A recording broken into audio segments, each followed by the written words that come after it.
గుణో భూషయతే రూపం శీలం భూషయతే కులం సిద్ధిర్భూషయతే విద్యాం భోగో భూషయతే ధనం.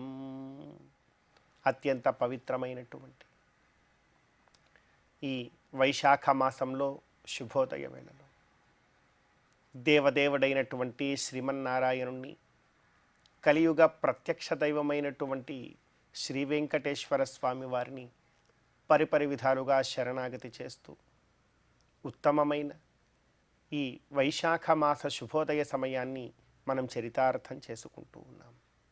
ఈ వైశాఖ మాసంలో మనందరి యొక్క ప్రధానమైనటువంటి కర్తవ్యం గోవిందుడి యొక్క ఆరాధన. గోవిందుణ్ణి, శ్రీమన్నారాయణుణ్ణి ఎంతగా భక్తి ప్రపత్తులతో మనం ఆరాధన చేస్తామో అంత గొప్పదైనటువంటి మహాభాగ్య రూపమైనటువంటి ఫలాన్ని మనమందరం కూడా పొందగలుగుతాం. మనమందరం కూడా జీవితంలో గొప్పదైనటువంటి సిద్ధిని పొందాలి, ఒక గొప్ప స్థానాన్ని చేరుకోవాలి, ఆనందంగా ఈ జీవితాన్ని గడపాలి అని ఎన్నెన్నో ఏవేవో అనుకుంటూ ఉంటాం మనందరం. ఇలా అనుకుంటూ ఉన్నటువంటి మనకు సత్ఫలాలను పొందాలి అంటే ఏం కావాలి అంటే భగవత్ కైంకర్యం కావాలి. భగవత్ కైంకర్యంతో పాటుగా ఎలా ఉండాలో పెద్దలు మనకు తెలియజేస్తూ ఉన్నారు. గుణోభూషయతే రూపం, చూడడానికి అందంగా ఉంటే సరిపోదు. నిజానికి అందము అనేటువంటిది శరీరాకృతిలో రాదు, వారి యొక్క గుణములో ఉంటుంది. నిజంగా మంచి గుణము కలిగినటువంటి వారికన్నా అందము ఇంకెవ్వరికీ ఉండదు ఈ లోకంలో. అందమంటే శరీరాకృతి, శరీర రంగు కానే కాదు. అందము అంటే వారికి ఉన్నటువంటి గుణము, శీలము. అంతకన్నా అందం ఇంకేమున్నది? అందుకే అంటున్నారు గుణోభూషయతే రూపం శీలం భూషయతే కులం. నేనేదో అటువంటి గొప్ప వంశంలో పుట్టాను, మా కులం అది ఇది ఇది అని చెప్పి ఏవేవో అంటూ ఉంటాం. నిజానికి వాటన్నిటికన్నా గొప్పది ఏమిటి అనంటే శీలము. సచ్చీలములో ఉండగలిగితే ఎంత గొప్ప వంశములో పుట్టినా కూడా, లేదు నిర్వంశములో పుట్టినా కూడా శీలము కన్నా గొప్పదైనటువంటిది ఈ లోకంలో ఏమీ లేదని పెద్దలు మనకు తెలియజేస్తూ ఉన్నారు. ఎందుకంటే వంశము కన్నా శీలము గొప్పది. వంశానికి వన్నె తేగలిగినటువంటిది ఏదైనా ఉన్నది అంటే అది శీలము మాత్రమే. కనుక మనకు సచ్చీల జన్మ కావాలి. చక్కనైనటువంటి శీలముతో ఉండగలిగేటువంటి జీవితము మనకు ఉండాలి. ఇంకా అంటూ ఉన్నారు సిద్ధిర్భూషయతే విద్యాం. ఎందరో ఉంటారు, ఎన్నెన్నో విద్యలు నేర్చుస్తారు, కానీ సిద్ధి ఉండదు ఏ విద్యలోనూ కూడా. సిద్ధి లేకపోతే ఎన్ని విద్యలు నేర్చుకున్నా కూడా వృధానే. అదే సిద్ధి పొందితే నువ్వు నేర్చింది ఇంత విద్య అయినా కూడా ఆ విద్యకి ఎంతో గొప్ప గౌరవం కలుగుతుంది. కనుక సిద్ధి అనేటువంటిది చాలా ప్రాధాన్యం. అదేవిధంగా చెప్తున్నారు భోగో భూషయతే ధనం. ధనము ఉంది నీ దగ్గర, ఏం లాభం? ఆ ధనాన్ని ఎలా వినియోగించుకోవాలో, ధర్మకార్యములు ఎలా చెయ్యాలో తెలియనటువంటి రోజున, ధర్మకార్య రూపమైనటువంటి భోగము లేని రోజున నీ దగ్గర ఎంత ధనం ఉన్నది వృధానే. ఊరికే నువ్వు లోపల దాచి దాచి దాచి చివరికి మొత్తం విడిచిపెట్టి వెళ్ళిపోతావంతే. ఆ నువ్వు సంపాదించినటువంటి ధనానికి లోకల్లో గౌరవం దక్కాలి అంటే నువ్వు ధర్మకార్యం చెయ్యాలి. నీవు నేర్చినటువంటి విద్యకు లోకల్లో గౌరవం దక్కాలంటే నీవు ఆ విద్యలో సిద్ధిని పొందాలి. అదేవిధంగా నీవు జన్మించినటువంటి వంశానికి వన్నె తేవాలి అంటే నీవు సచ్చీలుడవై ఉండాలి. అదేవిధంగా నీకున్నటువంటి అందమైన ఆకృతి కలిగినటువంటి శరీరానికి గౌరవం దక్కాలి అంటే నువ్వు గుణవంతుడవై ఉండాలి. గుణము లేని నాడు ఎంత అందం ఉన్నా వృధానే. శీలము లేనివాడు ఎంత గొప్ప వంశమైనా కూడా వృధానే. కనుక వీటన్నింటినీ సమపాళ్లలో జాగరూకతతో తెలుసుకొని మెలగవలసిందిగా జీవితంలో అని పెద్దలు మనకు ఎంతో గొప్పగా ఉపదేశం చేస్తూ ఉన్నారు. మరి ఆ ఉపదేశాన్ని మనం అందరం కూడా గ్రహిస్తూ నేటి తిథివార నక్షత్రాలలో ఉండేటువంటి తత్వాన్ని కాస్త మన జీవితానికి అన్వయించుకునే ప్రయత్నం చేద్దాం. ఈ రోజున ఏప్రిల్ 24వ తేదీ వైశాఖ మాస శుక్లపక్ష అష్టమి తిథి. అష్టమి తిథికి అధిదేవత ఎవరు అంటే శివభగవానుడు. ఈ రోజున పరమశివుడి యొక్క ఆరాధన జ్ఞానమును మనకు కలుగజేస్తుంది. అదేవిధంగా ఈ రోజున నక్షత్రము పుష్యమి నక్షత్రం. పుష్యమి నక్షత్రమునకు అధిదేవత బృహస్పతి. ఈ రోజున బృహస్పతి ఆరాధన చక్కని ఫలాన్ని ఇస్తుంది. అదేవిధంగా విశేషించి ఈ రోజున శుక్రవారం పౌష్యలక్ష్మి ఆరాధన. పుష్యమి నక్షత్రము శుక్రవారం మహాలక్ష్మి అమ్మవారి యొక్క ఆరాధన చక్కని ఫలాలను సిరి సంపదలను మనకు కలుగజేస్తుంది. కనుక ఈనాటి తిథివారి నక్షత్రాలలో ఉండేటువంటి తత్వాన్ని మన జీవితానికి అన్వయించుకొని గోవిందుడి యొక్క అనుగ్రహంతో ఈ వైశాఖ మాస శుభోదయ సమయాన్ని మనం చరితార్థం చేసుకుందాం. చందురుతోడ పూటిన సంపదల మెరుగవో కందువ బ్రహ్మల కాచే కల్పవల్లివో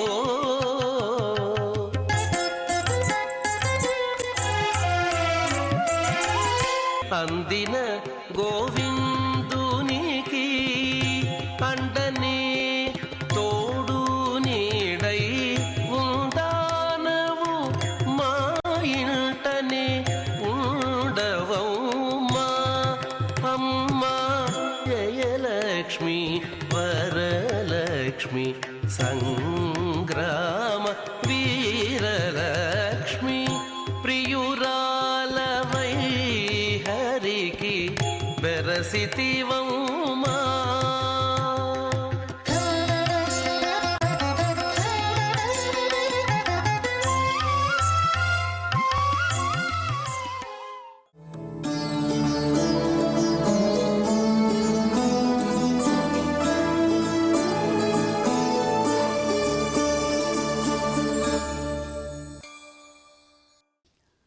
శ్రీవేంకటాచలాధీశం శ్రియాధ్యాసితవక్షసం శ్రితచేతనమందారం శ్రీనివాసమహం భజే. ప్రియ భగవద్బంధువులారా, భగవత్ సేవకై ప్రతి ఒక్కరూ కూడా ఉవ్విళ్ళూరుతూ ఉంటారు. భగవంతుణ్ణి సేవిస్తే సమస్త భయాలు మనకు తొలగుతాయి. భయకుద్భయనాశన స్వామి. అందువల్ల అభీతిస్తోమనేటువంటి స్తోత్రంలో దేశికుల వారు ఏ ప్రకారంగా స్వామివారిని ప్రార్థిస్తున్నారు అనేటువంటి విషయాన్ని ఈనాడు తెలుసుకునే ప్రయత్నం చేద్దాం. అభీతిస్తవంలో మొట్టమొదటి శ్లోకం అభీతి ఇహ యజ్జుషాం యత్ యదవదీరితానాం భయం భయాభయవిధాయినః జగతి ఎన్నిదేశే స్థితాః తదేతదతిలంఘిత ద్రుహిణ శంభుశక్రాదికం రమాసకమదీమహే కిమపి రంగధుర్యం మహః అని ప్రార్థిస్తున్నారండి. మనం చెప్పుకుంటూనే ఉంటాం, రంగనాయకుల మండపంలో రంగనాథ స్వామి వేంచేసి ఉన్నారు కనుక ఈ మండపానికి రంగనాయకుల మండపం అని. ఆ రంగనాథుణ్ణి మళ్ళీ గోపన్న అనేటువంటి భాగవతోత్తముడు తిరిగి ఆ ఉత్సవమూర్తిని శ్రీరంగ క్షేత్రానికి తీసుకుని వెళ్ళి మళ్ళీ యథాప్రకారం మూలమూర్తులు ఉత్సవమూర్తులు ఒకే చోట ఉండేట్టు చేశాడు. ఆ స్వామిని ఎప్పుడైతే ప్రార్థిస్తాం, అభీతి ఇహ యజ్జుషాం, ఎవరైతే ఆ రంగనాథ స్వరూపుడైనటువంటి వెంకటేశ్వర స్వామి ఎవరైతే ఆ స్వామిని ప్రార్థిస్తూ ఉంటారో, ఎవరైతే స్వామివారిని సేవిస్తూ ఉంటారో వాళ్ళకి అభీతి, వాళ్ళకి భీతి ఉండదు, భయం ఉండదు. యత్ అవధీరితానాం భయం, ఎవరైతే భగవంతుణ్ణి సేవించలేదు, ఎవరైతే దేవదేవుణ్ణి కొలవలేదో వాళ్ళకి భయం ఉంటూనే ఉంటుంది. భక్తులైనటువంటి మనం తెలుసుకోవాల్సిన విషయం ఏమిటి అంటే, భయభక్తులతో భగవంతుణ్ణి మనం ఎల్లప్పుడూ కూడా సేవించుకో. భక్తి మాత్రం ఉంటే చాలా, భయం కూడా ఉండాలి. భయం అంటే అయ్యో అపచారాలు ఏర్పడతాయి, భగవద్ అపచారం కలగకూడదు, భాగవత అపచారం కూడా కలగకూడదు. అపచారాలు ఏర్పడితే చేసినటువంటి ఉపచారం కూడా అక్కడ వికటిస్తుంది. అందువల్ల చెప్తూ ఉంటారు, ఉపచారాపదేశేన కృతాన్ అహరహన్మయ అపచారాన్ ఇమాన్ సర్వాన్ క్షమస్వ పురుషోత్తమ ఎందుకు చెప్తున్నారు?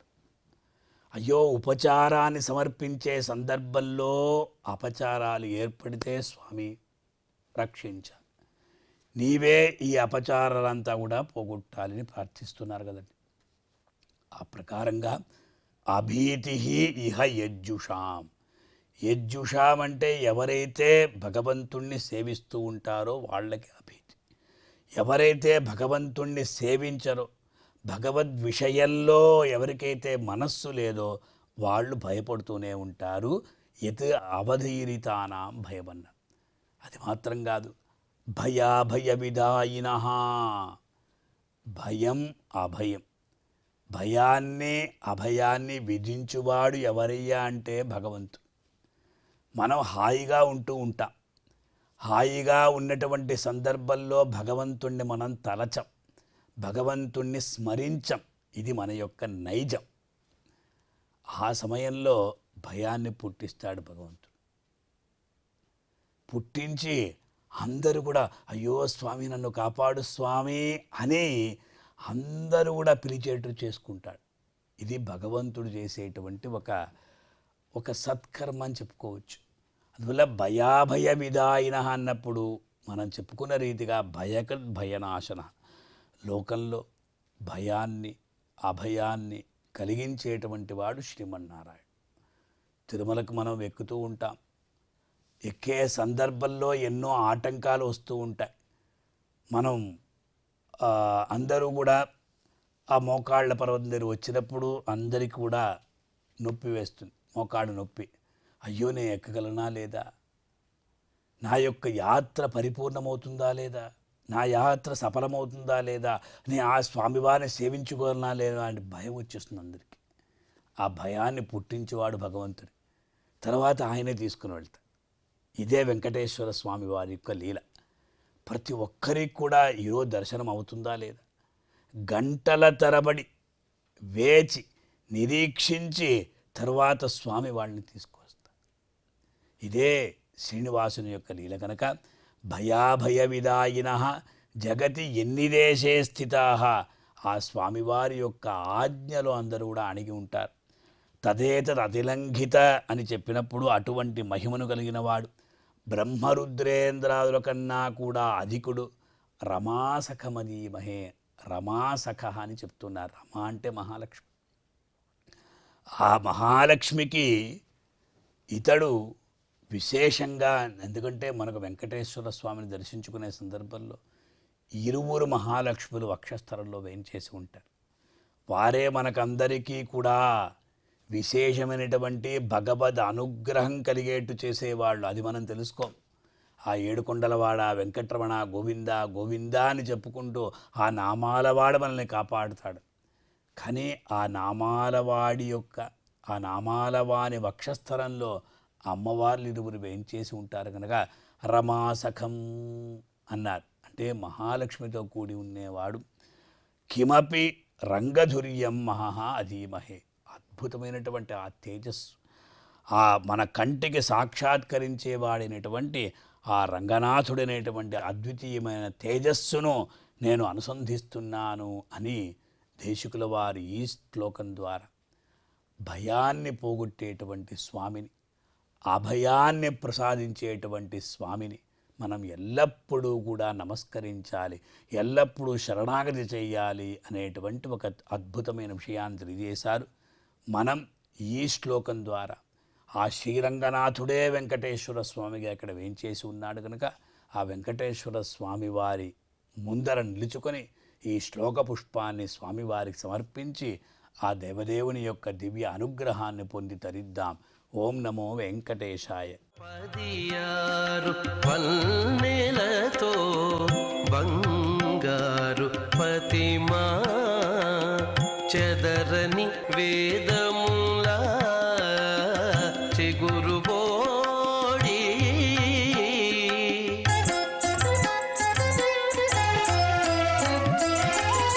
ఎదుట శ్రీ వెంకటేశు నిల్లాలవై నీవు నిధుల నిలిచే తల్లి నీవారమౌమా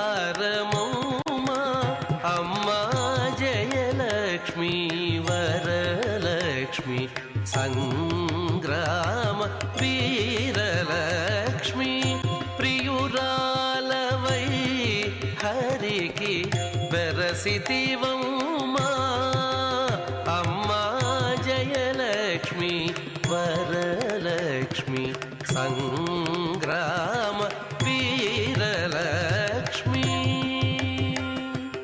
వరలక్ష్మి జయలక్ష్మి.